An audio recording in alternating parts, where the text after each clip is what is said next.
Sir एक और तस्वीर हम दिखा रहे हैं, बहुत महत्वपूर्ण तस्वीर, एक बार फिर से तस्वीर दिखाया गया। B-1 बॉम्बर्स, अब तक आपने B-2 बॉम्बर्स को देखा था, B-1 बॉम्बर्स का इस्तेमाल किया गया है हमलों के लिए। तो अमेरिका के सेंट्रल कमांड की ओर से एक के बाद एक हथियार दिखाए जा रहे हैं, इंफॉर्मेशन आ रही है कि किस तरह से हमले चल रहे हैं। ये आप देख सकते हैं कि बहुत ही घातक B-1 बॉम्बर है और B-1 बॉम्बर बहुत ही ऊंचाई से सटीक निशाना लगाने में कामयाब है। कई हजार टन का बॉम्ब ये लेकर जा सकता है, जो लगातार इस वक्त आप तस्वीरें देख रहे हैं ईरान के अंदर से आ रहे हैं कि उनके बड़े बड़े हेडक्वार्टर्स को पूरी तरह से जमींदोज कर दिया जा रहा है। उसके पीछे इसी तरह के बड़े B-1 B-2 बॉम्बर्स का ही इस्तेमाल किया जा रहा है। अब देखिए ये तस्वीर हम आपको बेरूत की दिखा रहे हैं, लेकिन फिर से लौटते हैं सोही सर। दो तीन चीजें निकलकर सामने आ गई। एक तो हो गया कि नेवी को बहुत जबरदस्त डेंट पहुंचाया है इस वक्त अमेरिका ने।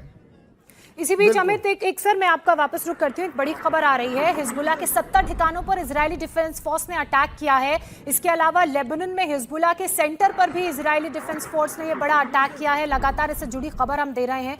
लेबनान पर इजरायली डिफेंस फोर्स के अटैक से इस वक्त अफरा तफरी का माहौल है। 70 ऐसे ठिकाने हैं हिजबुल्लाह के जहां पर हमला किया गया। सोही सर देखिए, ईरान को चाहे हम हिजबुल्लाह की बात करें, चाहे हम अन्य संगठनों की बात करें जो मदद दे रहे हैं, उनको भी नुकसान पहुंचा रहा है। सिर्फ ईरान पर हमले नहीं हो रहे हैं, लेकिन उनके सहयोगी संगठनों पर भी हमले हो रहे हैं। और B-1 बॉम्बर्स का अगर इस्तेमाल हो रहा है, वो ये बताता है कि अमेरिका ये बताने की कोशिश कर रहा है इस युद्ध में कि हम तुमसे कितने पावरफुल हैं।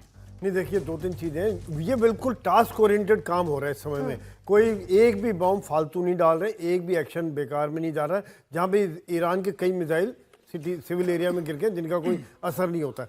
हिजबुल्लाह, हुतीज और इनको न्यूट्रलाइज करना बड़ा जरूरी है। इस समय में इजराइल बहुत तेजी से और बहुत पावरफुल एक्शन ले रहा है ताकि इससे पहले वो ज़्यादा सिर उठाएं, उनको ख़त्म कर दिया जाए, क्योंकि वो एक प्रॉब्लम रहेगा इजराइल की सीमा के पास में। वो छोटे छोटे रॉकेट्स पास फायर करके भी उनके लिए समस्या कर सकते हैं, इसलिए उनकी लीडरशिप को ख़त्म किया, 50-60 गाँव को खाली करवाया और जहाँ जहाँ उनके ज़खीरे थे उनके ऊपर अटैक किया। इसकी पूरी खबर इजराइल के पास अच्छी तरह से थी। पिछली बार जब ख़त्म किया था उसके बाद से वो मॉनिटर पूरा कर रहे हैं।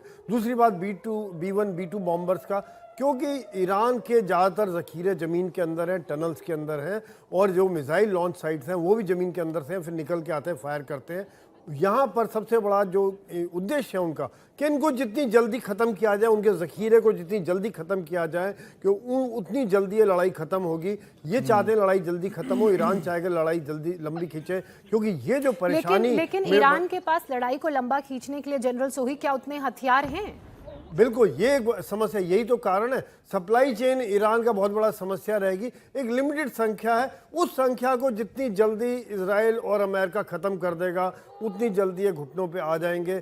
और यही कारण है कि ये जो B-1 B-2 बॉम्बर है कि जहाँ जहाँ इनका भंडार है, जहाँ जहाँ ये रखे हुए हैं, वहाँ पर अटैक किया। उनके बाद डेफिनेटली ज़मीन पे सोर्सेज है, हवा में इलेक्ट्रॉनिक है, और पूरा एक तरह पूरे आसमान पर इस समय डोमिनेट कर रहे हैं। जहां से फायर होता है फिर वहीं तो मुझे लगता है डोमिनेशन धीरे धीरे समंदर पे दिखने लगा है अमेरिका इजराइल का, उसके बाद आसमान में दिखने को मिल रहा है।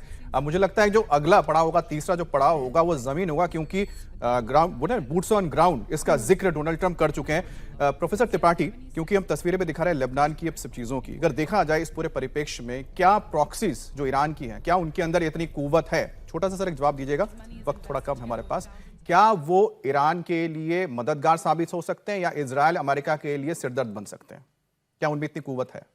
देखिए, ये लड़ाई ईरान अपने प्रॉक्सीज के थ्रू नहीं लड़ रहा है। ये लड़ाई ईरान अपनी जो उसकी मिसाइल कैपेबिलिटी, ड्रोन कैपेबिलिटी और अपनी इच्छा शक्ति है, और उस समय जो ईरान का जो सिस्टम है, पॉलिटिकल सिस्टम है, अभी भी उतना इंपॉर्टेंट, महत्वपूर्ण, रिजिलियंट है जो अमेरिका को चुनौती दे रहा है। और यही कारण है कि बार बार ट्रंप कर रहे हैं, वहाँ की जनता से आह्वान कर रहे हैं कि आ जाइए हमारे प्रोसेस में। और सर आपने अपना पॉइंट अच्छा बताया कि ये जो लड़ाई लड़ी जा रही है वो प्रॉक्सी नहीं, अपने दम पे वो लड़ रहा है, फुल फ्लेजेड लड़ रहा है।